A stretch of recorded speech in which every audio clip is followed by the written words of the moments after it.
and welcome to another episode of Office Hours. So we come to you every single month and bring you experts from the field. So whether they're MSLs, medical affairs leaders, so that we can learn about their story and learn also from their transition from what they were doing beforehand to what they do now. So I'll be your host, but I'll also be probably sprinkling in a little bit of insights and information that I can share from my end.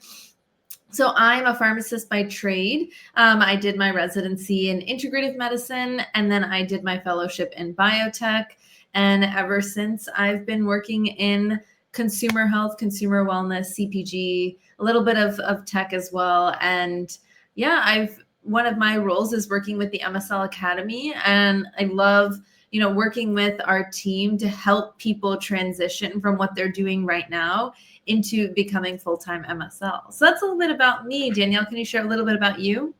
I would be happy to. And I just want to say thank you so much for having me in this conversation, sharing my journey with everybody. And ever since I did become a medical science liaison, I just get messages on LinkedIn all the time. And I met you before. I go, I'm not a career coach, but if I can support anyone, pay it forward, I am always happy to do so. So I joke 9 lives. I've been a athlete. I've been a hotel manager. My undergrad's hospitality, which actually I'm mentioning because it kind of ties in a way you wouldn't expect it with the scientific role that we have in medical affairs. But I then went to pharmacy school later in life while raising children, I want to say, and then got my PharmD 2016. And I actually went to the graduate program thinking I would work retail. I like customer service. I like educating and making people feel good about their lives. I always think if somebody could leave a little bit feeling better about themselves or happier than when I first met them, then I've done my job, regardless what field it's in. So combining that background with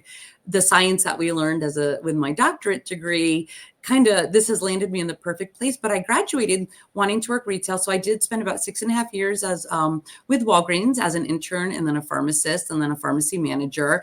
Concurrently had hospital per diem job, almost 10 years and overlapping. And it was actually an old friend of mine that had worked in pharma for many years on the commercial side that said, you have your PharmD, you need to be an MSL. And I was like, what's that?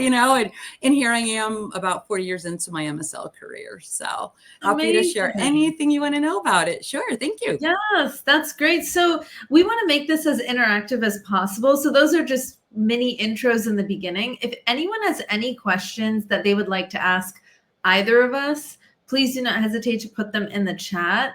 We are here to answer any and all questions. I see some people trickling in live, so don't hesitate to be the first one and put any questions you have in the chat so we can answer them for you. In the meantime, I have some questions prepared, so we can, of course, go off some things that we like to talk about or things that we think could be beneficial for you.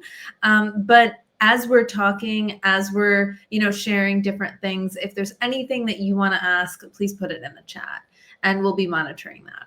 Okay, great. So you already answered a little bit about, how you first heard about the MSL role, but what caught your attention about it? Like, what made you excited about pursuing it?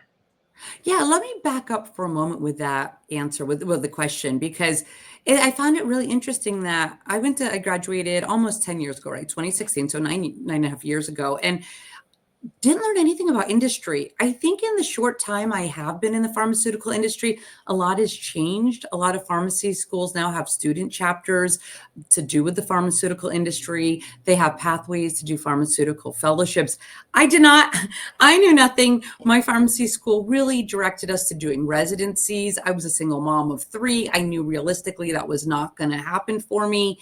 I just didn't have the time and the daycare and whatnot set up at that time. So, retail again was where my heart is, just from my background. And it was just kind of off the wall that this old friend I knew from 30 years prior reconnected with me, and there I am. I'm like, I disappeared for a second. But yeah, and so so that was my question. Well, what is that? What's a medical science liaison? And then I started looking on, now I lost you, Swathi. Are you there? Oh, yeah, I'm I'll still keep here. I talking. just think it'd be nice, yeah, as you're talking to Oh, focus on. you're so sweet. Thank you. Yeah, so I started researching what is a medical science liaison. And every time I would look at the job application, the job announcements, it was very intimidating. I'm like, what's pharma code? What is this? What is that? And I just didn't think I'd be qualified. And he really encouraged me to, he's like, don't worry if you don't qualify for every single position. He goes, trust me, I know you got this. And having that support in the background, just to even just apply in the first place, actually I absolutely love, I found my happy place. I love where I am. I love being a medical science liaison. So found out about it from an old friend, but now pharmacy schools are talking about it. Now we have LinkedIn more so than we did. It was just very still of a young platform. At least I just learned about it in 2015. Didn't know creating a LinkedIn profile would literally change my life for the positive in so many ways at so many steps along my career. And what was your question initially? Yeah, so my question was, when you initially heard about the MSL role, what excited you about it? Like, what drew you to wanting to pursue it? There are a number of facets about it. So one is I love travel. My first career, I said I was an athlete. I toured with Ice Capades very long time ago. I don't age myself, but I like always learning different cultures, seeing different cultures, meeting new people, learning different ways of life, I was going to say. And when you get to travel, that's just, I feel like I'm innately a nomad. So it incorporated that. I was married to a US Marine for a very long time. We got to live in Japan and in Spain for a while, back to the US East Coast, West Coast. And I really enjoy the difference. For me, being in a box. So when I did become a retail pharmacy manager, being in that box, I loved the career. I loved working with my patients. However, I found it very difficult that you can't go pee. Like you can't use the bathroom. You can't, there's state law that says if there's no pharmacist, pharmacy has to close. And you really are there because of that. And there's reasons behind that. I'm not saying there's a problem with it. I'm just saying that didn't innately align with who I am. And from there, everybody says, oh, hospital pharmacy is great. And it depends on your role and where your passions are. And I love hospital pharmacy, but it was kind of the same thing, punching in, punching out, being micromanaged. At one point, oh my gosh, where'd my computer go? Hang on. Oh, sorry. Swathi, I don't know what just happened. I don't know what happened. I'm so sorry. My back. I can Okay, still hang hear on. you, yeah, if you want to continue chatting, yeah. I think there's like a screensaver or something trying to pop up. I don't know what happened. Okay, I should be back in a second. Bear with me. Sure. Mm-hmm. I don't know where my video went. Okay, computer, what are you doing to me now?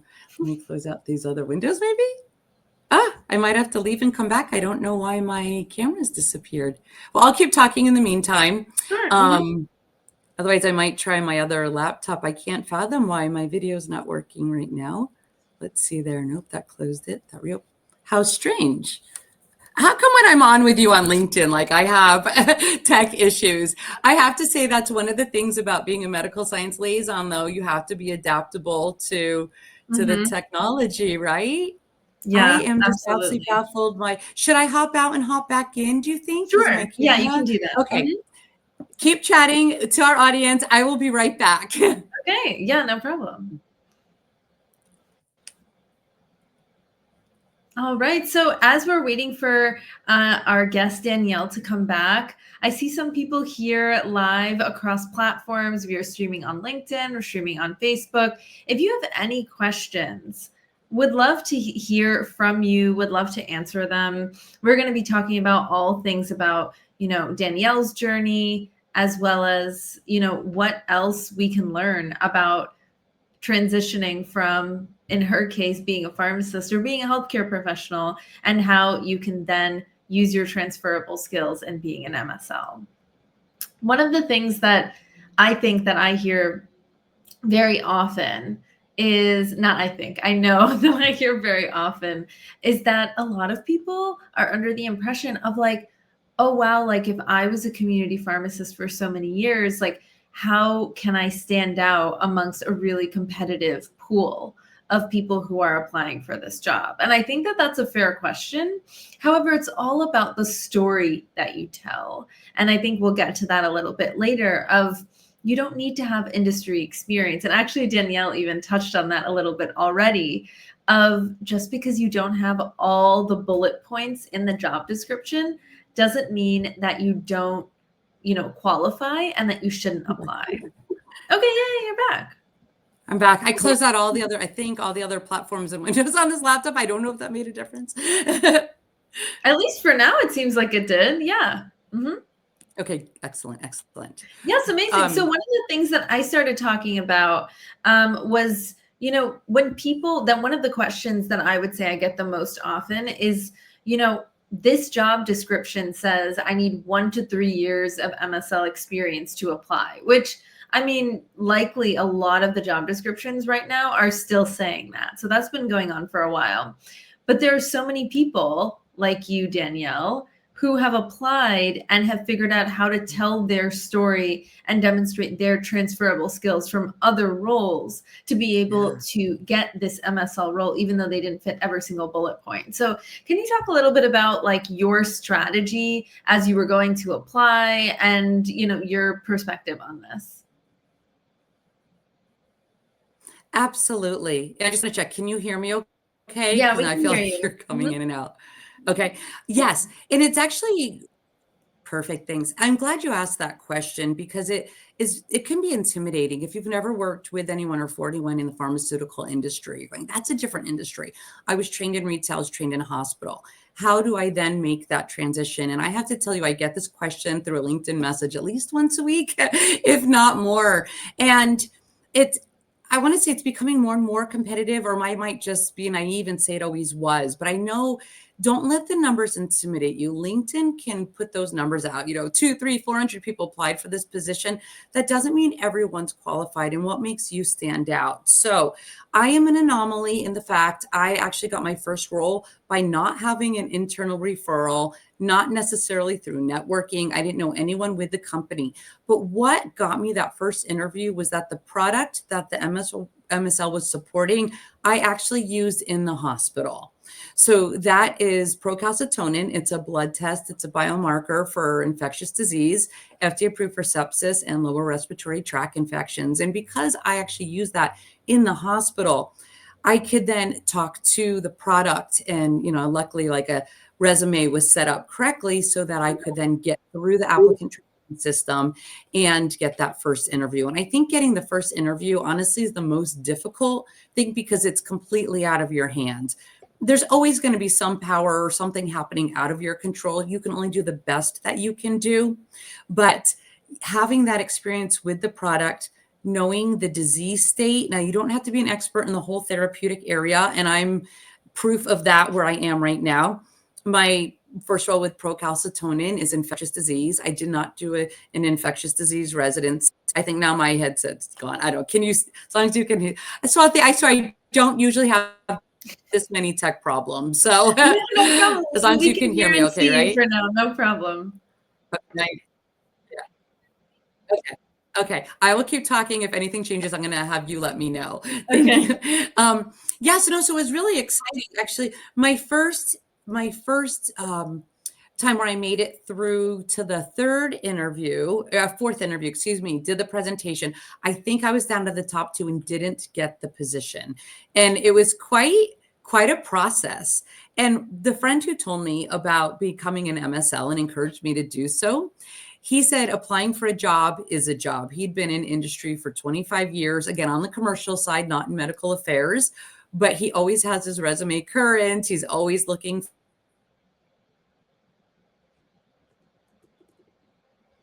Oh, we lost you. We lost your sound.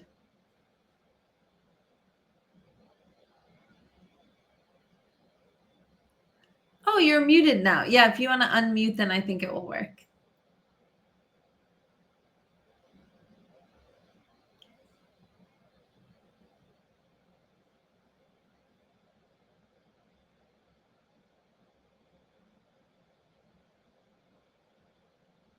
We can't hear what you're saying.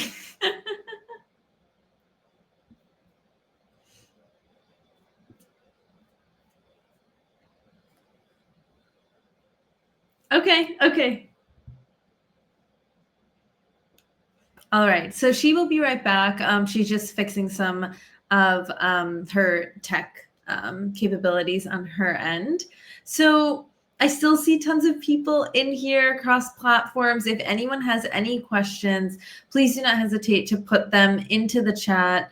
We are so excited to answer any questions that you may have, whether you're currently a pharmacist, if you're a clinical researcher, if you're a physician. What questions can we answer for you? We're going to now dive in deeper to the application process, the interview process, all of that. But we're happy to take the discussion in any direction that you're interested in.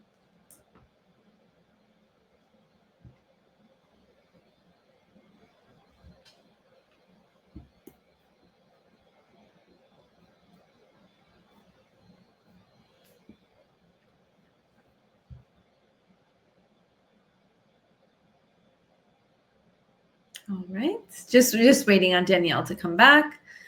I really, oh, okay, add to the stage. Perfect.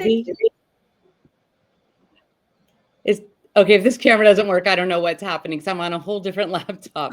Third time's the charm. What is happening here? So we can hear you, but we can't see you. Okay, why can you not see me? Swathi, I've never had this many tech problems ever.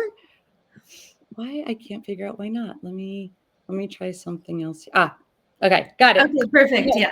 Mm-hmm. Okay, I'm good to go. Fingers crossed. Third time's the charm. So okay, amazing. Yes, go ahead. Yes. Mm-hmm. I don't even remember what I was saying at this point. So okay. So we were talking about like how to position yourself with transferable skills and how to really stand out in the application process, particularly if you don't have any sort of industry experience. Okay, perfect. And you had mentioned before that all the applications or announcements will say 1 to 3 years experience. Yes. Mm-hmm. So the tricky question is, right, how do you transition in? And I was saying my first role, because I used that lab test and I could speak to it. Getting that first role. So I actually did hire, I want to say this was 4 years ago, so 2021.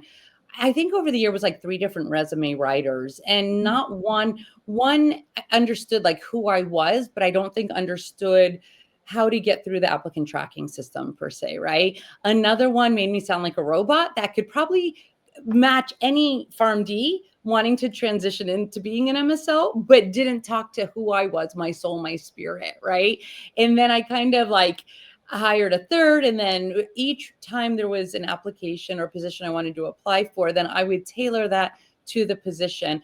And what I've learned since then is like how spacing is on the resume might make a difference. If there's gaps on the resume, you have to fill those in. Why didn't you work, or where were you? What were you doing during that time? You have to have those keywords. And now with AI and ChatGPT, I haven't, knock on wood, I hope I can stay with the company I am with. I love it. But you can upload your resume and say, update for this, job application, make sure it can get through the applicant tracking system. So that's on paper, right? That's something that no matter who you are, anybody can go do. If you can get through that first robot, right? Get that first interview. It's always with a recruiter, and the recruiter is going to vet you and say, are you the person that's actually on the resume? So don't lie. Like never, ever lie. Don't lie in general, but definitely don't lie on a resume just because you want the job. There are things that you can do if you haven't worked in industry. See if there's ways you can partner with industries. So whatever disease state you're very passionate about, whether it's women's health or it could be oncology or pediatrics, see what products are you using, what pharmaceutical companies make those products, and are there openings in your territory? Sometimes it's a waiting game as regarding like you have to have the opening in your territory or where you want to live or where you'd be willing to move with your areas of expertise at the right time, right, in the right pay. And there's many other factors as well.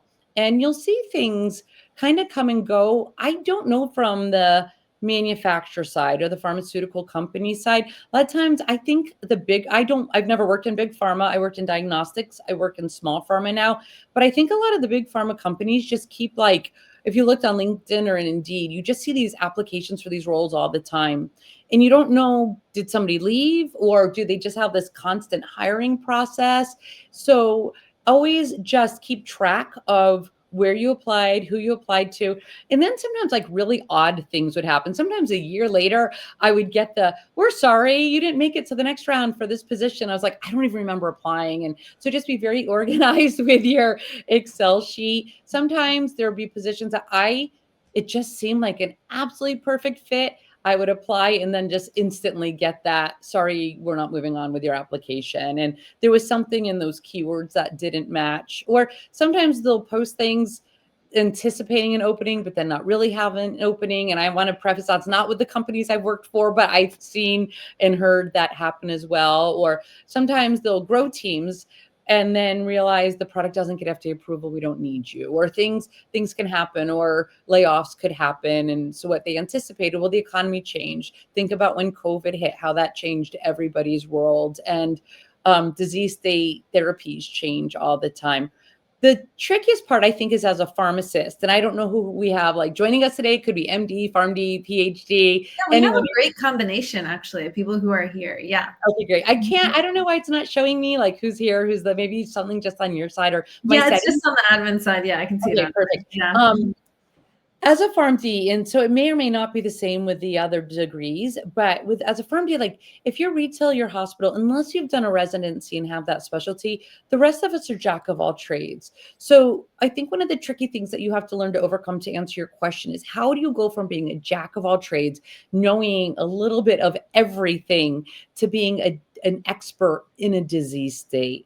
And as medications get more complicated, those experts literally become more niche. So in oncology, now you have experts just in breast cancer, just in lung cancer, just in GI cancers, right? And as a pharmacist, again, unless you've like focused your residency work on that or work as an oncology pharmacist in an area or a hospital with a lot of that, it's kind of tricky. So you really have to go, what do I know? So I'll share my current experience. I did 2 years with Thermo Fisher Scientific. Love the work, but there were other reasons that I decided after 2 years it was time to move on. I don't have a background in hematology as an expert. I haven't done research prior to coming into this role. Remember, when I went to pharmacy school, I thought I was working retail, right? So I'm just so grateful to be where I am. So my research experience was very limited. And then from there, I made my LinkedIn profile where just recruiters could see that I was looking for a new role. Not where the circles around your name, though, that I'm looking for work in general, because I actually was very happy with my work. I just knew it was time for me to take that next step into my career. And I had different recruiters reaching out to me. And the one that actually aligned perfectly, I could talk to it because of my work in retail and in hospital and just in my personal life. I've known so many people with iron deficiency anemia. I've treated them orally, IV, the different areas where I've worked, and I could talk to that. And because I understood the product, I hadn't used that product because I was inpatient and the product's only outpatient. But because of the experiences I had leading up to it, I could tell the stories. I know the pain points with the patients. I know what the clinicians are going through. I know what insurances they're dealing with. And therefore, I could speak to it and was able to get through the process. And ultimately, I did get this role. I could tell stories about before I did, ones where I had applied and I didn't. But each one of those steps, I just want to say, just keep applying. Even, like I said, that very first time where I made it to the top 2, I think it was for a vaccine position with a big pharma company. I ended up not getting it, but having gone through that process made me stronger as a candidate. Their second round of interviews before that, remember, first one's with the recruiter, just to make sure you are who you are, what your pay expectations align with what the company has allotted for that pay for that role, to get that okay to move on to the next role. So the second time, this particular large pharma company that I ended up not working for, just preface that, but the HR recruiter sent like a document that said what to expect from this round of interviews and how to answer the questions. And it's what they call those STAR questions. So they're going to give you a situation, right? Or they'll give you a problem. How did you handle? It's all those situational analysis. It's not about being the scientific expert. It's about how can you take knowledge and apply it. And they're really looking most companies, I think every company I've ever interviewed, whether it's the pharmaceutical industry or not, it could be a different industry. I've been in many industries. I was in hospitality originally, like I mentioned. They're always looking for, how do you handle customer service? And that's where my previous experience working in hospitality many decades ago actually carried through, because they want to make sure that you can carry on conversations. Your listener, you can vary how you're speaking depending on who you're speaking to. I'll use my example. When I was working with procalcitonin, I could be presenting or having engagements with nurses. It could be pharmacists.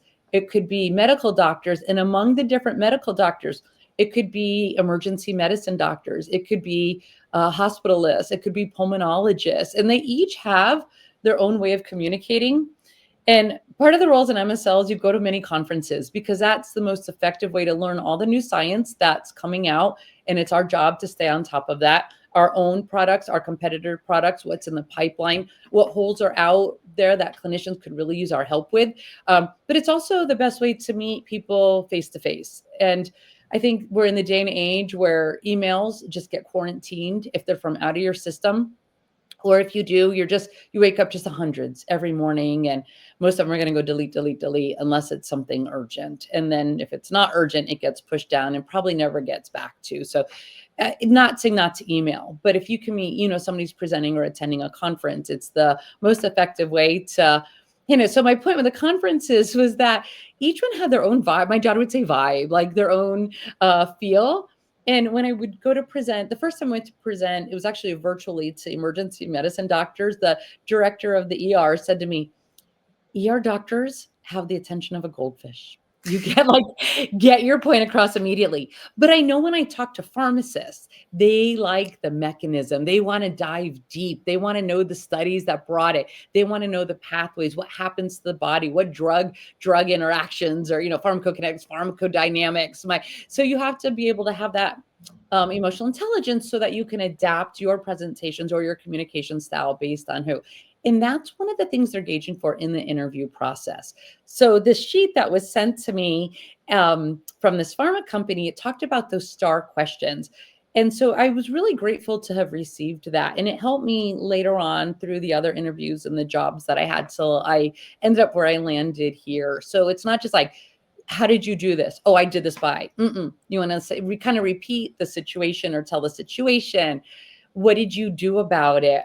What happened next? And then what were the outcomes from it, the response? And did you achieve the goal, whether it's your own personal goal or your company's objectives, at the outcome of that situation? So keep applying. Each experience will just help you grow as a candidate.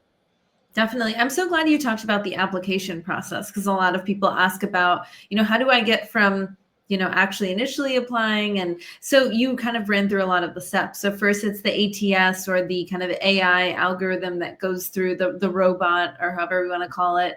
And then next would be speaking to someone from HR, again, to cross-reference, is what your resume exactly like what you're actually saying? Like, are you telling the truth? Kind of just doing that initial, yes. After the robot vetting, there's the human vetting kind of a thing. Then if they like you, oftentimes you go off to a hiring manager interview. If that goes well, then the kind of quote unquote final round oftentimes is a panel interview. That panel will have a scientific presentation. There might be questions after regarding the presentation. There also might be additional questions that are not related to the presentation. So other people that you might be working likely either on the same team or cross-functionally in other departments who are also getting to know you. And then after that, often that is when the decision is made. The thing is, because of pharma schedules and just the coordination of it all, sometimes these processes take months to get through. And it's not a reflection on you. It's just a reflection on how the system and the behemoth of the company works. And so that's, I definitely want to touch on application process. So I'm glad we talked about that. And we do have quite a few questions in the chat that are coming in. Intriguingly, I don't know if you saw this, but you kind of started answering the first one, which is for pharmacists who want to transition into an MSL role. How can we tailor our resume and CV? So you started speaking about, you don't have residency training, but through whether you're a community pharmacist, you're a jack of all trades, you can tailor your resume to a lot of what I say for people who are in community pharmacy settings. I generally would recommend like chronic disease states. So I would recommend things that are like cardiometabolic, maybe endocrine specific or diabetes, things that you're seeing day in, day out all the time, even perhaps psychiatry. So things that you're seeing day in, day out, things that where you as a pharmacist can really create that intervention and that moment to engage with a healthcare provider, or in the context of pharma, we call it a KOL, but engage with that external stakeholder from pharma. And then those are examples that you can actually give in an interview of when you engage with a healthcare provider and you were able to have some sort of result or outcome from that conversation due to your intervention and your impact. So that's what I generally say for a therapeutic area. If you're a community pharmacist, if you've done a residency or you've specialized throughout your career in a particular area, then it's a bit simpler to say like, you know, I've been in oncology, I've been in ambulatory oncology for X number of years. Of course, you'd be an awesome fit for an oncology MSL position. I would say generally MSL positions in like oncology, hematology are oftentimes the most competitive to get into. So if you don't have demonstrated background or some sort of, you know, experience, oftentimes that can be harder to get. It's not impossible. I know people who have done that. I mean, Danielle's a great example. You didn't have immediate oncology, hematology experience, but you were able to do that. So it is possible. But I would generally recommend, if you do not have a residency, to go that route. This also applies outside of pharmacy as well to, I know, other people who are listening in. So if you are like, let's say a PA, or if you're an MD and you've done internal medicine residency or you haven't specialized, then I would also go for those chronic disease states as a focus. And as you're applying, I always recommend, whenever you're applying, I would recommend whatever Danielle said as well, with just keep applying. Yeah. It's a numbers game. There are so many qualified candidates, but there are also so many unqualified candidates. It's a pretty even split, one could argue. And so you need to ensure that you're getting your name out there, but you also can't necessarily be submitting the same like application, so to speak. So the same cover letter and the same resume to every single position. And that is because, right? So, and that's because, within pharma, within biotech, some companies try to, you know, I joke that they want to feel special. And so some companies call the KOL or the key opinion leader, that external stakeholder, that healthcare provider, a lot of companies call them different things. And so in their ATS system or their application tracking system or AI robot, they're going to be looking for, there are some companies that call it TLs. There are some that call it KOLs. There are some that call it TOLs, right? So to just check the job description, oftentimes you can get that terminology you need just right from the job description. You don't need to do a deep dive for every single position and go to the company's website. But that's like the kind of attention to detail that oftentimes they'll be looking for, and why you may or may not get an automatic rejection, because you're talking all about KOLs where they call it TLs, and you didn't take the moment to just kind of update your resume to say TL, right? So it could be as simple as that little thing that they're looking for. Yeah. Anything else to add? Great point, right? There's even the role of an MSL, Medical Science Liaison, might have a different title. Yeah. And remember, medical science liaisons can be in the pharmaceutical industry. You have big pharma, medium pharma, small pharma. You could be, I started in diagnostics. And was I naive in pharmacy school? Like, they didn't teach us about labs so much. Even as a hospital pharmacist, lab to me was like, oh, they send a phlebotomist to draw blood, and we get our vancomycin trough in the EHR, and we can then dose our med. I did not know lab like I do now, and I learned so much in that role. And again, I got that because I worked with the test. I could speak to it.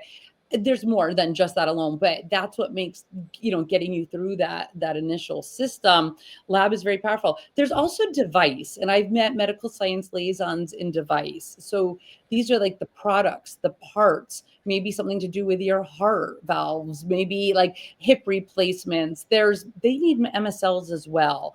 So don't limit yourself just to pharma, unless you're for some reason like set you want to work on pharma. That was one of the reasons I knew I wanted to work with medications. Like that's where my heart is. So that was one of the reasons I wanted to move on from my first MSL role to the one I have now.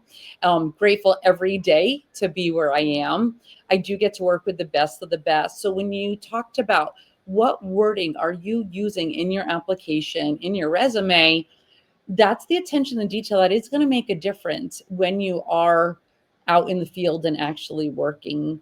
And I know you have a whole list of questions for me, but I want to add something that I think is common sense to a lot of us. But when you're in the interview process, especially if you're in a position where you're either out of work or you're very unhappy in your current role, it's hard to show up and shine. Or if you've had a lot of rejections, how do you not take it personally and just show up and shine for the next role?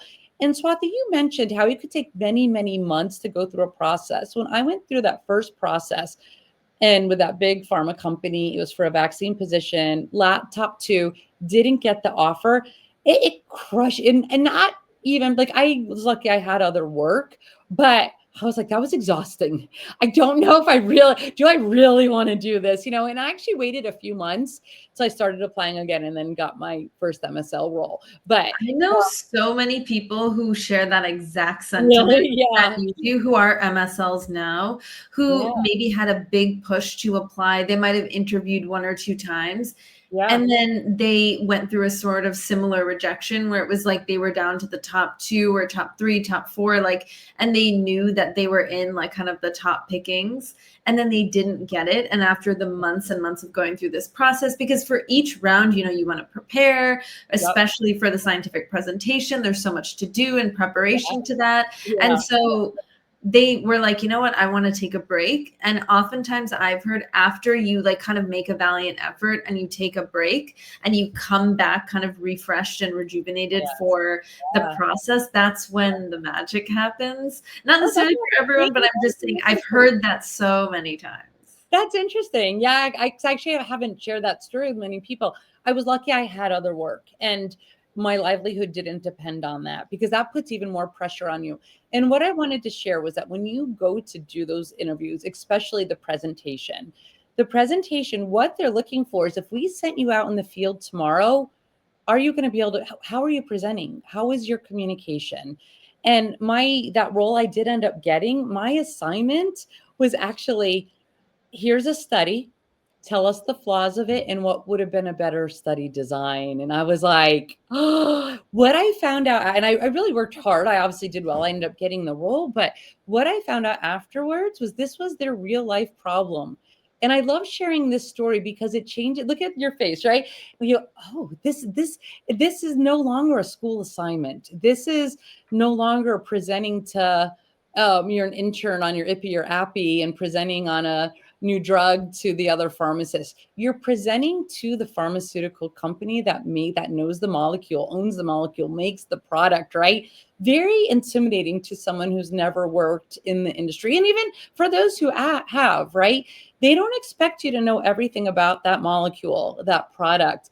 They want to see, how can you handle difficult situations? Because we're all going to have a heckler, a naysayer at some point. So this particular product, there was published in the New England Journal of Medicine, multi-centered study that this product does not improve rates of this disease state in the emergency room.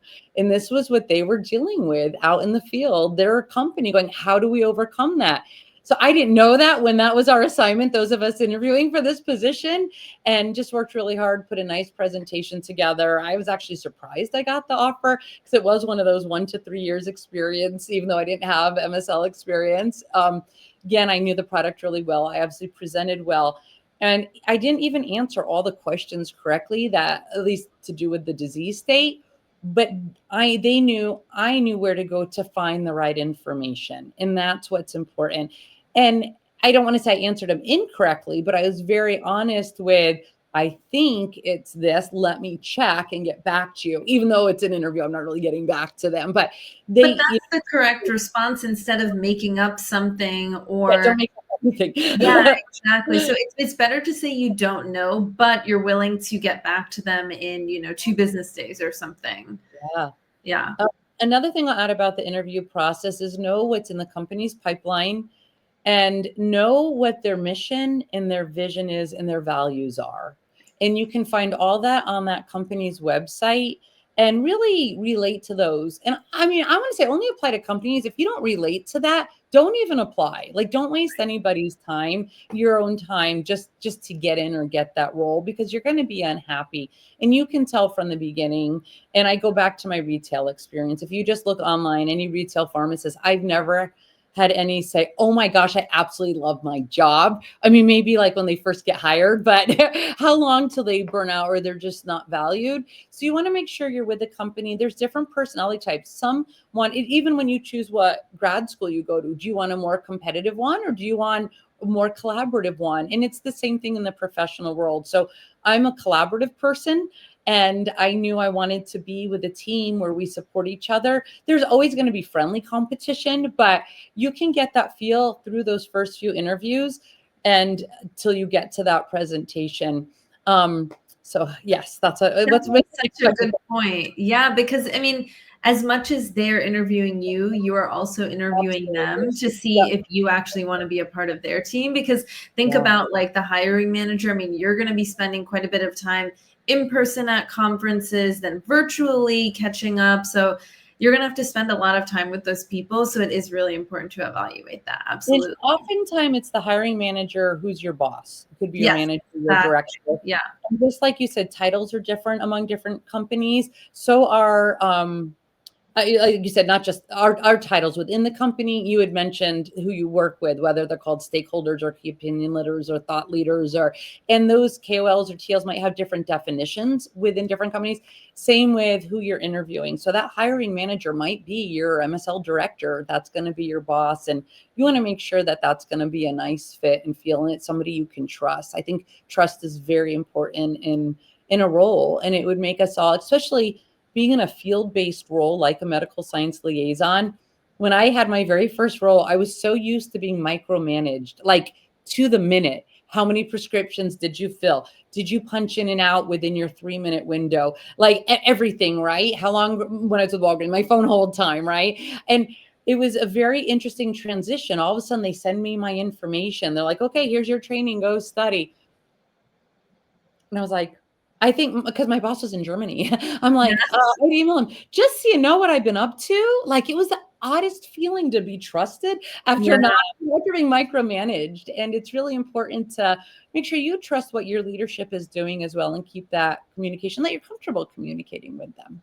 Absolutely. So we have awesome questions in the chat. There are actually 2 about therapeutic areas. So one of them is talking about how they're a PA and they've been working bedside for 25 years in family medicine and emergency medicine. So they're wondering, like, should they focus on a therapeutic area specifically, or should they just apply to positions to get experience?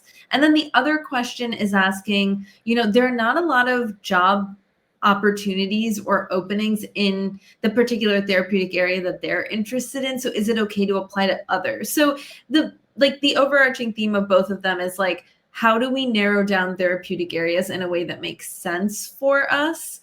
And what sort of advice you have for that? Great questions. And I do want to preface this with, I'm not a career coach. I'm a pharmacist who works in pharma. Giving our opinion. Yeah. And from our personal experience. Of course. And just like a lot of things, I think the more people you ask, you might get more answers, and the answers might not be the same. If you ask me, which you did, I'm going to say apply to everything. It's so and then I'll provide a different answer. Okay, see, you want to make sure it's something you're passionate about. I think if you're coming from emergency medicine or family practice, you've seen almost every disease state, and it depends where you might not see a lot of cancer patients in your ER because they're gonna maybe come through and then get admitted or go to a specialty cancer center. But other than that, if you're interested and you can talk about that disease state, go ahead and apply. You never know. And if you're a PA or an MP, I want to say if you don't have a doctorate degree, that might limit you becoming a medical science liaison if the doctorate degree is a requirement. So that's something you want to check. most job announcements will say like a doctorate degree with 1 to 3 years, or a master's degree with 3 to 5 years, or whatever else. Look as well, not just in medical science liaison roles. And again, each company will have different titles, but it could be a clinical science liaison. It could be a clinical educator. To get the connections, that if you have those areas, if you're an ER and you know a company is trying to get their product approved for ER use or ER patients, whether it's, like you said, a psych medication, or it could be a sepsis medication, an antibiotic, it could be anything that you see in the emergency room, you can go to those companies and say, hey, can I be on your advisory boards? Are you looking for speakers while you still are in the clinical world and have that role? And you can start sharing your expertise. And it's a great side gig. I know there are a lot of academic centers that are now preventing their clinicians from being paid by pharma. But if that's something you're open and allowed to do, that's a great way to start learning about the different pharmaceutical companies, how they work, what information do they need to know, and then go ahead and apply for those therapeutic areas. If you know you have no interest, then no, obviously don't apply. But also, does that company have a pipeline in multiple therapeutic areas?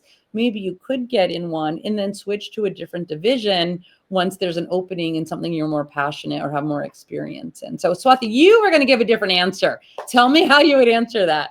So I would say, like, so, and as you were talking, I was thinking about my answer, and I was like, I guess my answer is not that different.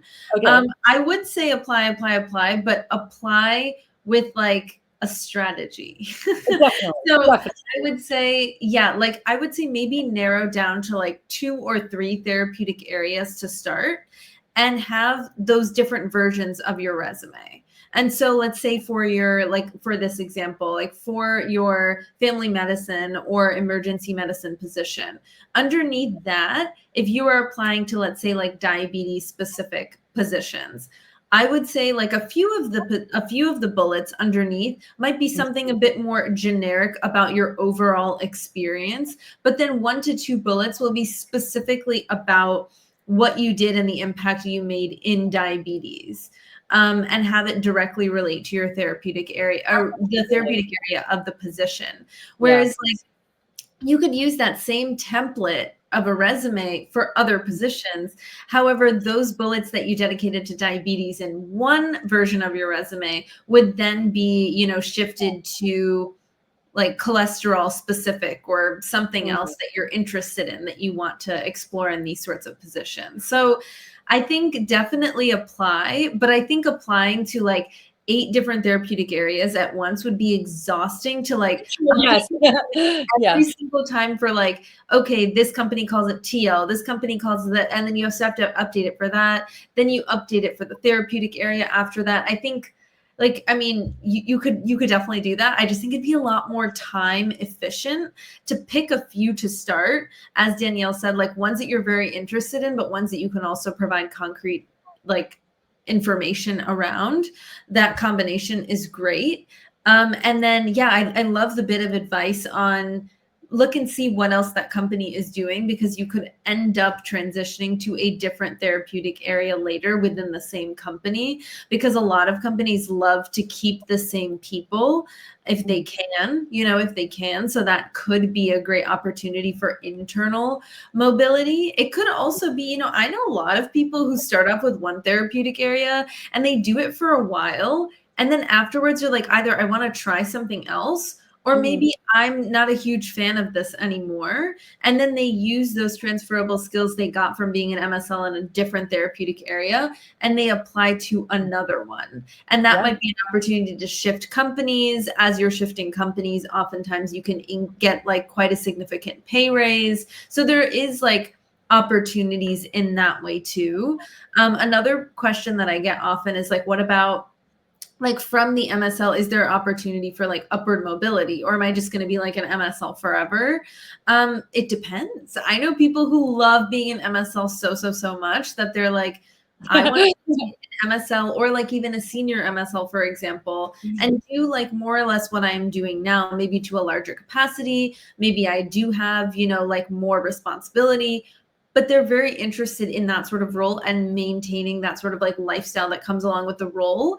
There are opportunities to become like a field director or like a director of medical affairs and things like that. And that is appropriate for someone who maybe doesn't want to travel as much. Now with the whole like back to work situation, I think you'd be traveling to the office instead, but maybe not traveling to other regions or states or areas dependent on, you know, your role. So it might not be as flexible like work from home, but you know, a lot of people are looking for that upward mobility and they want a bit more of that managerial experience. They're interested in having direct reports. Maybe they've never had them before. So there are opportunities depending on which route you want to go in. I know people who've decided both paths who are like, I want to be a manager, and other people who are like, I would never give up a role where I get to travel and have this level of autonomy all the time. It's very person dependent. And I'll add a couple things to that, sticking with the same questions. If you come from ER or family practice, where look at the territory. And is it a territory that aligns? How big is your territory? What's your family situation like? Now, you know, legally, they're not going to ask, do you have children? They're not allowed to, nor should that ever be asked or answered. But for your own personal satisfaction, so you don't burn out, right? I have a very big territory. My children are grown up. I have the freedom.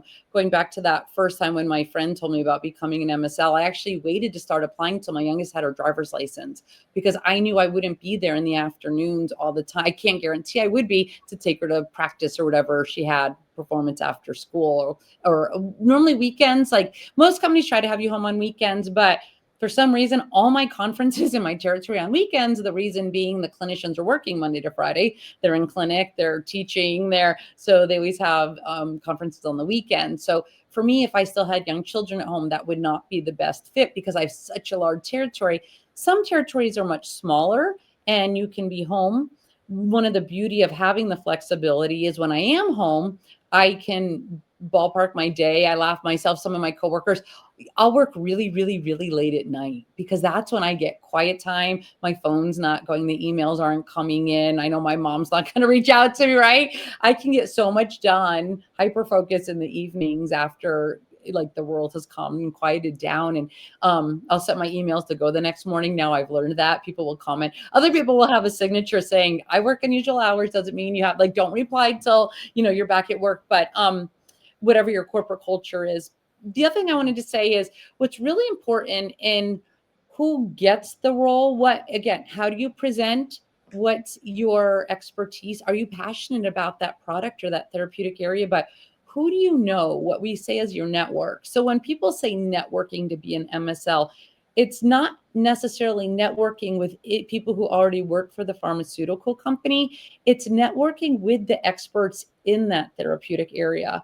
So if you want to bring somebody into an advisory board because you're thinking your company's thinking about launching a new product or putting in it for an FDA for a new an additional FDA indication for a different disease state for your product, we're going to want to know who the experts are. And if you have those connections, if you've been working in the ER and you know these ER doctors really well, or you are an ER doctor and you've been working with the researchers, like that's going to help. So when you get to that interview process, that panel, make sure, or put that in your resume or your cover letter.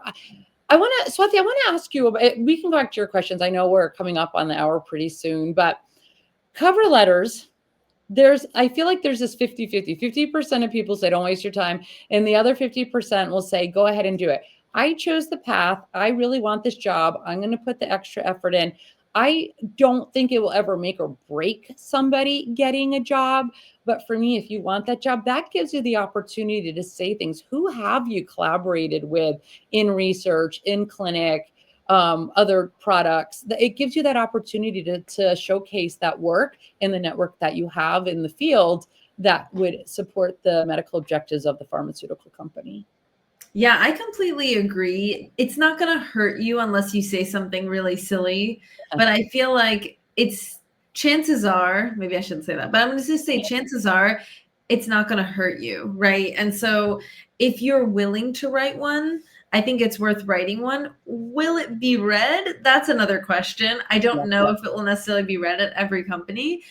But sometimes, I've been on the hiring manager side, and I know that sometimes, like, even if I don't read the cover letter, I might glance at it, I might look for a few words, but it's more often than not, at least for me, I'm just speaking as an N of one, like, the fact that someone submitted one is oftentimes more important than what it actually says. And I mean, it depends the person. I know people who, like, they will not look at an application, like in pharma, they will not look at an application that doesn't have a cover letter, because to them, it's like they want someone who's going to put the time, effort, and energy and go above and beyond. So for them, it's like almost like an indication to them of like, okay, this is someone who wants it this bad. They're willing to sit down and write a cover letter. I mean, I think in this day and age, ChatGPT exists, and you can. Why would you not with even from 4 years ago, right? It's so easy. Right? Exactly. Yeah. So it's like even putting in like the effort plus ChatGPT combination, like you can have that template again, like we talked about the resume, and just optimize it per each job description with just swapping out like a mini paragraph, like a third of it can be swapped out, right? And just shifting the name. So it's super dependent on the person, the company, the hiring manager, all of that. So that's, I would say, if you have the time, if you have the bandwidth, it doesn't hurt to do it. We do have one more question. Oh my God, it's already 56 after. So we're coming up on the hour. I'll keep chatting. Yeah, so if people have a few more moments, Danielle, if you have a few more moments, I'm happy to go a little bit over to just address like any and all of the questions that are in the chat. We're not going to look at mine anywhere. Let's just talk to and answer what everyone is asking. So we have another great question in the chat from a bit ago that is someone with a PhD who's wondering, is it mandatory to have clinical research experience or just like clinical experience overall to get into the MSL role? I love this question because I see this question like once a week. So would you like to start and then I can answer? I actually don't know. Yeah, it's interesting because I haven't worked with PhDs. So Amazing. Yeah. So I will answer from my experience. So, I'm not a PhD. I'm also a PharmD, but I know a lot of PhDs who become MSLs. And honestly, you definitely don't need it. I don't think it is necessary because at the end of the day, if you think about what makes successful MSL, which is one of the things I wanted to ask Danielle, so I'm glad we're getting to like kind of loop it into this. One of the things that I think makes a successful MSL is someone who's able to convey a message and really communicate effectively. Yeah. And so if you can do that and demonstrate that you can talk science in a way that engages with the other party, that could be a nurse, that could be a KOL, that could be an internal stakeholder on the commercial team, right? It could be so many different people. If you can articulate a message and get that across, and they'll be able to see whether or not you can do that in an interview. Again, these multiple rounds of interviews. The first one, again, just being kind of HR, but the ones after that with like the hiring manager and the rest of the team and that sort of thing, that's where you're really going to be able to showcase that, like, I can communicate the science in a way that is resonating with the audience. And I think that having a PhD is actually really beneficial because you don't need to question or wonder, like, can they really evaluate complicated data? Whether you're doing clinical research, bench research, it doesn't really matter. That's another question I get is like, should I, like showcase all of my publications? What if I don't have publications? Publications are not a requirement either. It's just, do you have some sort of research experience that you can pull from? And how do you articulate that message? Those are like two of the main things is like, I mean, I would say communication is like number one.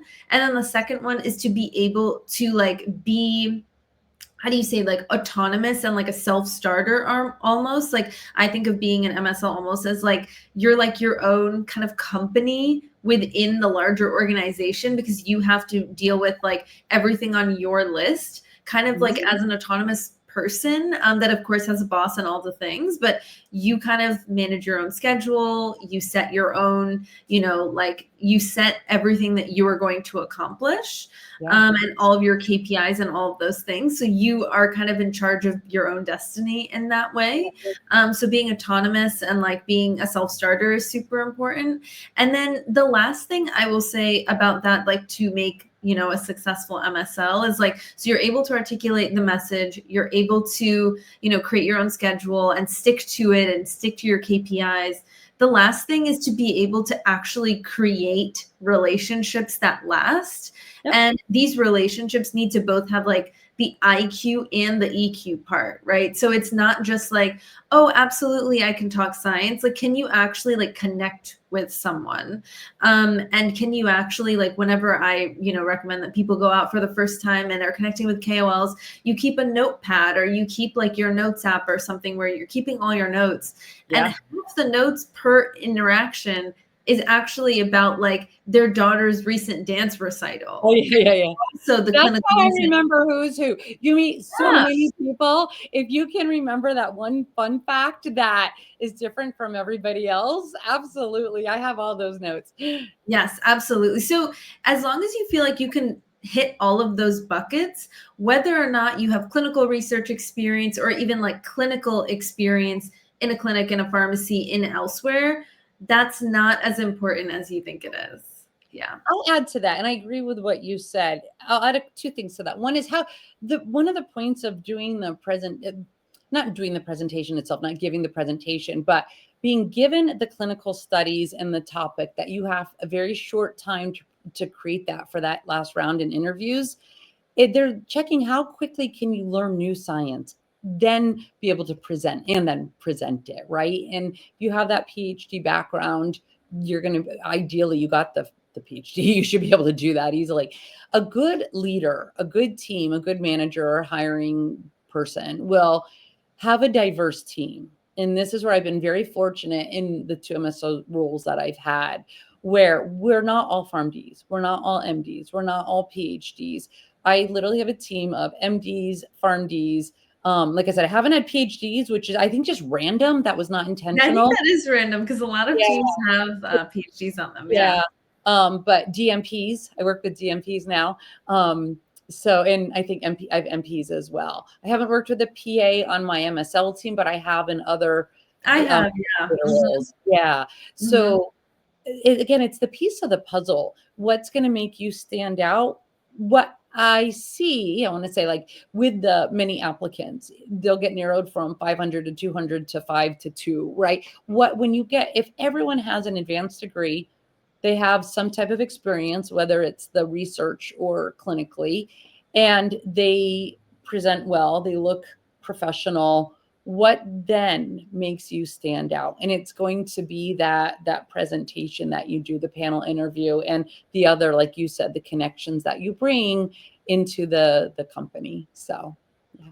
Amazing. Well, so we answered all of the questions. This was great. Thank you so much for asking great questions in the chat and for, you know, being a part of our interactive discussion. This was so awesome. If you would like to learn more about anything that we talked about, or if you'd like to connect with us, please don't hesitate to do so on LinkedIn. If you want some resources, as I mentioned, this entire program is sponsored by the MSL Academy. So if you want to learn more about the MSL Academy and some of the programs and services for aspiring MSLs, you can definitely check that out at the mslacademy.com. And also Danielle has written an ebook about her, you know, path to, you know, from being a pharmacist to now being an MSL. And so I will drop the link in the chat. So if anyone is interested, you can definitely check that out too.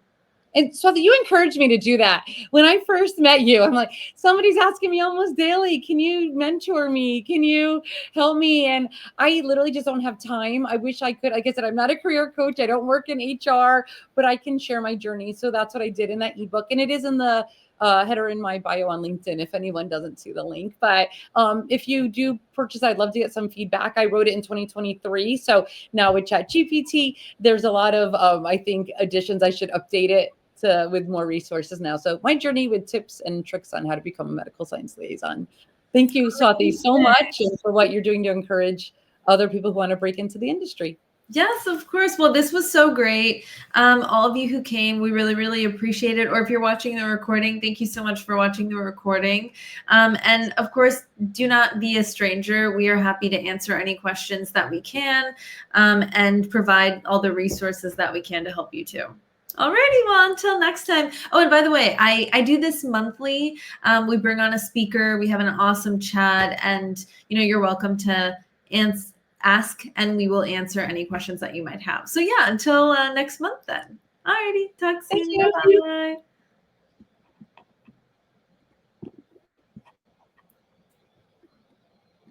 And